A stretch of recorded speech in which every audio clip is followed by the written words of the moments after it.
The world is evolving at a faster pace than ever before, and as we begin the path to recovery after worldwide disruption, this podcast explores how the design industries can adapt to changing expectations and create a better future for both your businesses and your consumers. I'm Carla Bazashi, CEO of WGSN and your host this week. You're listening to Create Tomorrow, the WGSN podcast. Now, it's a new year, and as with our industry, WGSN is constantly progressing to improve what we deliver to our customers and to you, our listeners. And so we're making a small tweak to this podcast. I will still be alternating hosting duties each episode with Peter Marion, who will continue to explore the latest and most pressing trends for the design industry with teams of experts from within WGSN. What we feel this has enabled me to do is to turn the spotlight on some of the brands, businesses and individuals who are leading the way in some of the fastest growing trend areas impacting design. In this way, not only are we able to discuss the biggest influences on our markets, but find out from the industry trailblazers what it takes to be true trendsetters. So for our first of these brand-focused episodes, I am delighted to be joined by Henrietta Thompson, the co-founder of furniture rental business Harth. At WGSN, we've been discussing the growing rental markets for fashion as well as furniture and interiors for a number of years now. This has accelerated in recent years due to the increasing consumer demand for sustainable and flexible lifestyles. And as we reported in our Value Shift white paper, which you can find on the WGSN website, venture capital-backed homeware rental continues to thrive, particularly in the US and Europe. Launched in 2019, furniture resale site KO moves and picks up items free of charge, inspects, cleans and photographs them, and lists them for up to 90% off the original price. In the UK, meanwhile, Harth pioneered this model when it launched in 2018. And even John Lewis has also announced a new furniture rental initiative aimed at millennials. We cover more of this topic in our recent report, The State of Interiors 2021, which you can find on our Lifestyle and Interiors platform. So it's great to welcome Henrietta to the podcast today to discuss the furniture rental movement. Harth has seen a 50% increase in rental requests in the last 6 months alone, and a 60% increase in stock listed by private lenders. Sounds like a business is going well, so let's jump right in. Henrietta, you were, I think it's fair to say, really ahead of the trend when it came to furniture rental, and there are a lot of kind of pretenders to that throne. What was it back in 2018 that gave you the idea of going into this space? Well, I think it was twofold, really. I think, we needed it personally. We'd moved house a lot. We were very much in a place where we wanted to create a new home that really reflected who we were. And at the same time, we had stuff in storage that we didn't want. We were moving house a lot. We were renting, and it just seemed like something that we needed. I've always been writing about design, but also technology and business. And I was very inspired by how some really exciting new disruptive companies were coming to market. And, I was interviewing these people and just thinking, why is this not happening in design? Why is this not happening in furniture and interiors where I personally really need it? So I was inspired by that. And then also, having been writing about design and really seeing how much the environment was such a big issue, and how so much furniture these days just isn't made to last. It's made to last like a couple of years. And, I believe in design that has, it has integrity, that is built to last, that is going to, really stand the test of time. And then you see so much of this stuff being thrown into the landfill. Fast furniture was a rising trend, and I just thought, now is the time. And then when you get an idea in your head and you can't let go of it, and this is something that you have to do. And yes, we've been told a lot that we were ahead of our time, and certainly, it's really encouraging to see these new businesses coming into the market now. It's something that is actually happening.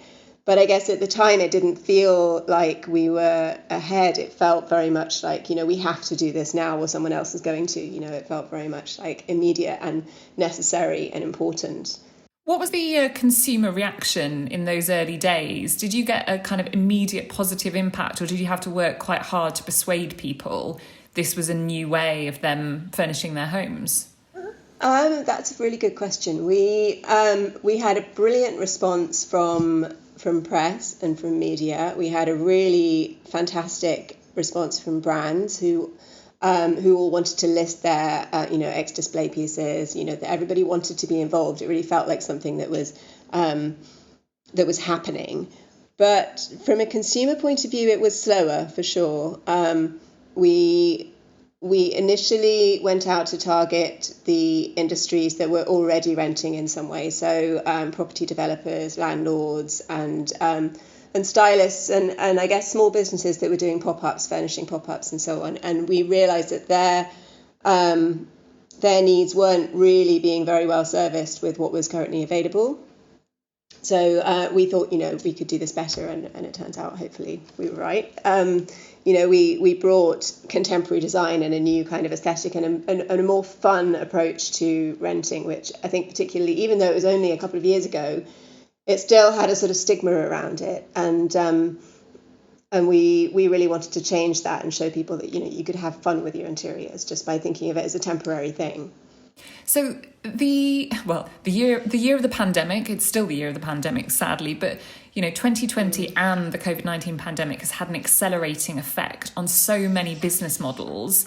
Was it, did it move Harth forwards? Did it move that consumer mindset forward, or have you, like many other businesses out there, struggled during the last 12 months? Again, I think that's a really good question because, in some ways it did move us forward, and in some ways it was a real opportunity to pause and look at what was going on. I think on the one hand, just before the pandemic, the attitudes to rental were hugely changing. So people were renting fashion, people were renting items that they hadn't ever really considered doing before. Fashion in particular was something that had reached a tipping point, I think, where suddenly everyone was talking about it. And I think for fashion, that has, the impact of COVID has been huge on fashion rental. It's really, no one's going to big occasion events, no one's dressing up for the day. So in that sense, moving the whole kind of rental conversation forward has been slowed. But when it comes to interiors as well, obviously people are spending so much more time at home, and as a result of that, they're looking at their surroundings in a different way. People are finding that they need to reconfigure their homes for new purposes. They're homeschooling, they're working from home, or they're working out from home. They're suddenly needing to change their space, and also on a temporary basis. So I think in lockdown 1 particularly, we were thinking, we need to create a desk space or whatever for a matter of weeks, and now it's like, okay, well, this could go on for months, this could go on for more than months. It's nobody really knows the length of time that they're going to be needing to change their space for. So from our point of view, that's exactly why we set up Harth. It's to provide a solution for the temporary needs and wants of our lifestyles and our changing worlds without having to compromise. Yeah, I think back to lockdown 1, which I started just sitting on the floor in my living room, because I quite like my living room. It's one of the few rooms in the house which is actually decorated. And I think that lasted about 3 weeks, and then thought, this isn't going to work. And at a particularly low point, my husband then set up a little office for me in the corner of the bedroom. And literally last week I've moved out of there because, we're in this for the long run now, and waking up in the morning and seeing work just staring at me from the corner of my room is not brilliant for one's mental health. And so I've now moved into one of the kids' rooms. That's now my office, and they've just got to kind of like it and lump it. But yeah, that everything has changed in a quite short space of time. One of the things that I talked about a lot in terms of consumer behaviour trends last year was this need for moments of joy. And we advise lots of brands to really be thinking about that. When times are tough, we do move to the practical, and especially with this huge anxiety about finances to go alongside the anxiety about our health and welfare. But there needed to be these kind of moments that punctuated the days, weeks, or even months, especially when there are not festivals or holidays or fun things to plan for. Have you seen that manifest itself, or has it been much more the practical? Are people searching on your site for home office and desks, or are they looking for those kind of luxuries that are just going to make them feel good when they're wandering around their house during the day?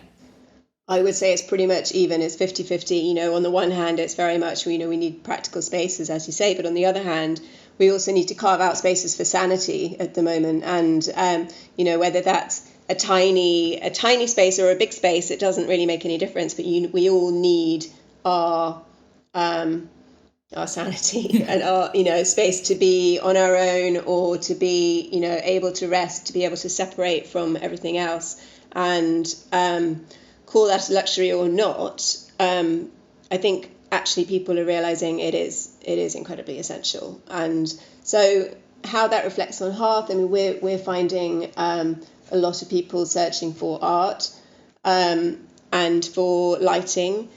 One thing that's been quite interesting is this trend for tablescaping, and despite the fact we're not entertaining, people are still laying their tables. They're still creating these, environments to sort of show off the dining experience, and I guess all their cooking as well. So, that sort of thing, which is these moments of joy, which are really, really important. And I think we're finding people are reconnecting with their homes in new ways, and actually learning to love their homes in different ways because they're spending so much time in them.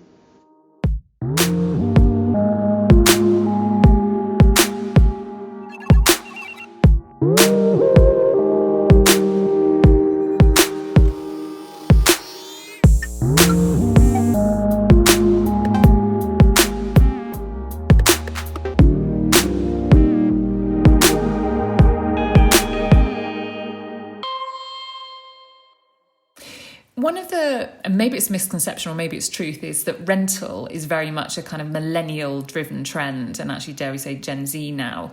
Is that true? What's the age demographic of people using your site and renting or even buying products? Well, it's very true that that millennials and Gen Zs in particular have been associated with the kind of the rental revolution. In our case, that's not really been true. I think. Millennials now are in their 30s. Yeah, they've got families. I guess, anyway, but so to an extent it's true. Our customers are generally in their 30s and 40s. But I think while the media always talks about that being the kind of, the future, the next thing, this next generation doing things differently, actually, I think for our customers, when it comes to interiors, they're very much more conscious of how their living space reflects their identity. Perhaps they have more disposable income. Perhaps, they're looking at the space in a different way. But also, I guess a lot of our target demographic are small business owners, they're landlords. Before lockdown, particularly, it was people coming to London for their work. And I mean, actually, even the general perceptions that we often have of older generations are quite often way off, I think, particularly in the media and the way they're described. It wasn't our research. I think it was Bulb, the energy company. They did some research into over 55s, and they found that the perception of these sort of older generations seeking a more settled and secure way of life was actually quite wrong, and that 47% prefer to be more flexible with their commitments. So they're actually trying things on for size, sending them back again. And that's really where we're finding our customer base. It's people having a bit more fun, having a bit more flexibility. And I think that, age is a factor, but it's not so much a factor with us. Yeah. Now, this is the Create Tomorrow podcast, and we're always looking to the future. How do you see, I guess, your particular brand evolving, but also the rental market as a whole, as we come out of the pandemic and, go into this new decade? I do think attitudes are really shifting towards ownership, towards the environment. I think people are really recognizing that they are not what they own anymore. They are the way they live. And I love that. I want to write that down. People are not what they own. I'm making note of that. I'm going to steal it at some stage, I'm afraid. Great. That idea that our possessions define us is such an ancient one. I mean, it goes back to the ancient Egyptians and the pyramids and so on, doesn't it? And actually, I think it's very primal. But actually, we've sort of evolved out of that, and we are evolving out of that. It's much less about the things that we buy and have forever, and actually having so much stuff accumulate is. We're acknowledging now that does weigh us down, and it does kind of affect our mental health in some ways. And we're finding new ways to express our identities. And the more that happens, I think the more that this new economy, be that rental, be it sharing, whatever, can thrive. And I think people are really seeing more value in the things and the story behind things and the life of things as well. So there is a sort of inherent guilt when you throw something out that still is completely serviceable, just because you don't like it anymore, just because it's out of fashion. You know that it's actually fine. So sites where you can trade those or upcycle them or restore them are a way of they're kind of they make you feel better about the way you consume, and I think that there's a lot more work to be done there.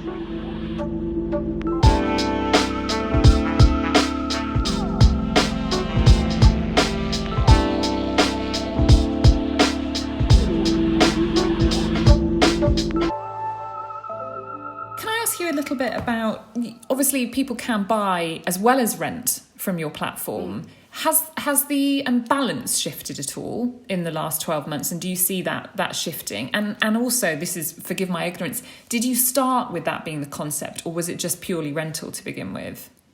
It was purely rental to begin with, but then I guess we realised that actually our main mission was to make sure that things have an extended life. So you can sell things on Harth and you can buy things on Harth as long as they're pre-owned. So they can be vintage, or they can be ex-display, or they can be used before. But the main thing is that we're extending the life of great design and great things. Now, you've flirted with bricks and mortar. You've had pop-ups. We have, we're talking today with a backdrop of headlines everywhere about big established high street brands being gobbled up by pure play online retailers. And you can be very sad about that, or you can be delighted at the way that brands are actually getting a second chance because there's this new business model. How do you see that playing out in your world? And when people can go back into stores at some stage, hopefully in the future, do you still see a place for that bricks and mortar side to your business? Or is e-com just the future? We've been saying it forever and now it's finally manifested itself. I think there will always be a side for bricks and mortar. I think it's really important to be able to see things in the flesh, to be able to meet people in the flesh, and to be able to tell those stories and so on on a face-to-face level. We are a tech business, we are an online business, and so that has to be our focus. It's very easy to get distracted with with events and pop-ups and so on. But I do think they have so much value, and I think people trust you more when they can meet you and they can see you and they can touch and feel the things that they're, particularly I think in something which feels so new to a lot of people still. The idea of renting, the idea of borrowing is very, it is very new, and we're still building up trust in this industry, and there's nothing better for building up trust than actually, face-to-face, real-life contact. Can I ask if there are any things that you've learned? You're an entrepreneur now alongside your husband. Are there things that you have learned that you think are interesting to other people in this space, or potentially in totally different industries, but areas where they're trying to be more sustainable, where they are trying to appeal to a consumer in a new way? So many things. I can't think of them. It has definitely been a journey. With a classic startup. We've made a lot of mistakes, and mistakes that I really thought we wouldn't make. We set out in the beginning, and I was like, we have to be perfect from the get-go. It has to be exactly perfect from the beginning, because otherwise, we're not going to get a second chance. This is so new.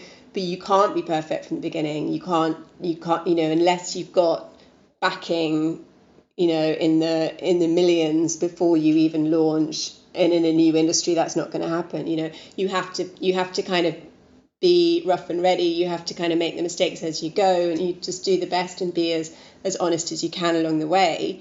All the cliches of making mistakes and getting back up again, all of those sorts of startup mistakes. I think the thing that I have to always come back to is just remembering why we're doing this, and I can't not do it because I really do believe in it, and so we'll just kind of keep on pushing forward and keep on keeping on. I guess in terms of your actual original question, one thing that I thought was quite interesting was this sort of this urgency that we had right at the beginning, that if we don't do this, someone else will. And over the last couple of years, we found some really big players moving into rental. There's been IKEA, there's been John Lewis, there's West Elm, there's all of this. There's been a lot of big business really looking at this area, and we knew that was going to happen, and we wanted to get in there first. And actually, every time somebody else does come into the picture, we actually now, instead of feeling threatened by it, we're very much encouraged by it, because okay, this is actually, this is really happening, and the fact that these guys are doing it means it's really moving into the mainstream. And I think a lot of people starting up a business probably wouldn't want to be the first to market. There is this kind of this sort of duality to it. It's brilliant to be first to market, but at the same time, you have to make all the mistakes before anybody else does. So, swings and roundabouts. But it's a really exciting and fascinating learning experience, and I wouldn't change it for the world.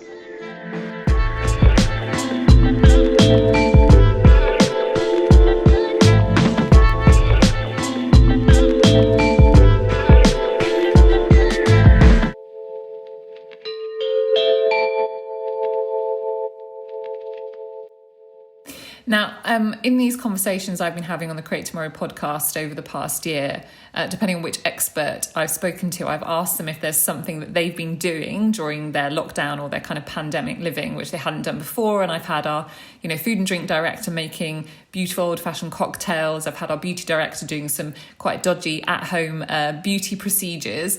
Is there anything that you found yourself doing that you hadn't done pre-2020? Ooh. Just putting you on the spot there. Yes. So I would say, there's all the daft things that that you try and learn something new because everybody else is doing it, and then you realize that you're actually homeschooling and running a business at the same time. It's actually not really very realistic. But everything from French plaiting my daughter's hair to learning handstands to... Was that you learning handstands or her learning handstands? Both of us. I couldn't have her learn handstands and not be able to do it myself. I'd be too jealous. So yes, all of that. I haven't quite learnt Mandarin yet. No, I think we'll put that on the back burner. And final question for you. What was the last piece of furniture or art that you rented yourself? We have a set of bar stools in our kitchen, which I absolutely adore, and I don't want to give them back. But this is always the thing whenever, because we're actually quite addicted to using our own service now, which is, I guess it's a good thing. But every time we do rent something in, not every time, but quite often I do fall in love with it as soon as it's inside our home, and I just think, can we keep it? And then Ed always has to just remind me, no, we can't. This is the whole point. We have to change it up and see what else you like, and it's that's always quite interesting. But no, at the moment we have some lovely bar stools, and we have some fun artworks as well, which I always just enjoy on having rotation. Oh, thank you so much for your time today. It's been absolutely fascinating. I have wasted way too many hours on your site in preparation for this interview, and I've got a good excuse to go and spend many more hours on it afterwards. So thank you again. I've loved chatting to you today, Henrietta. Likewise, thank you.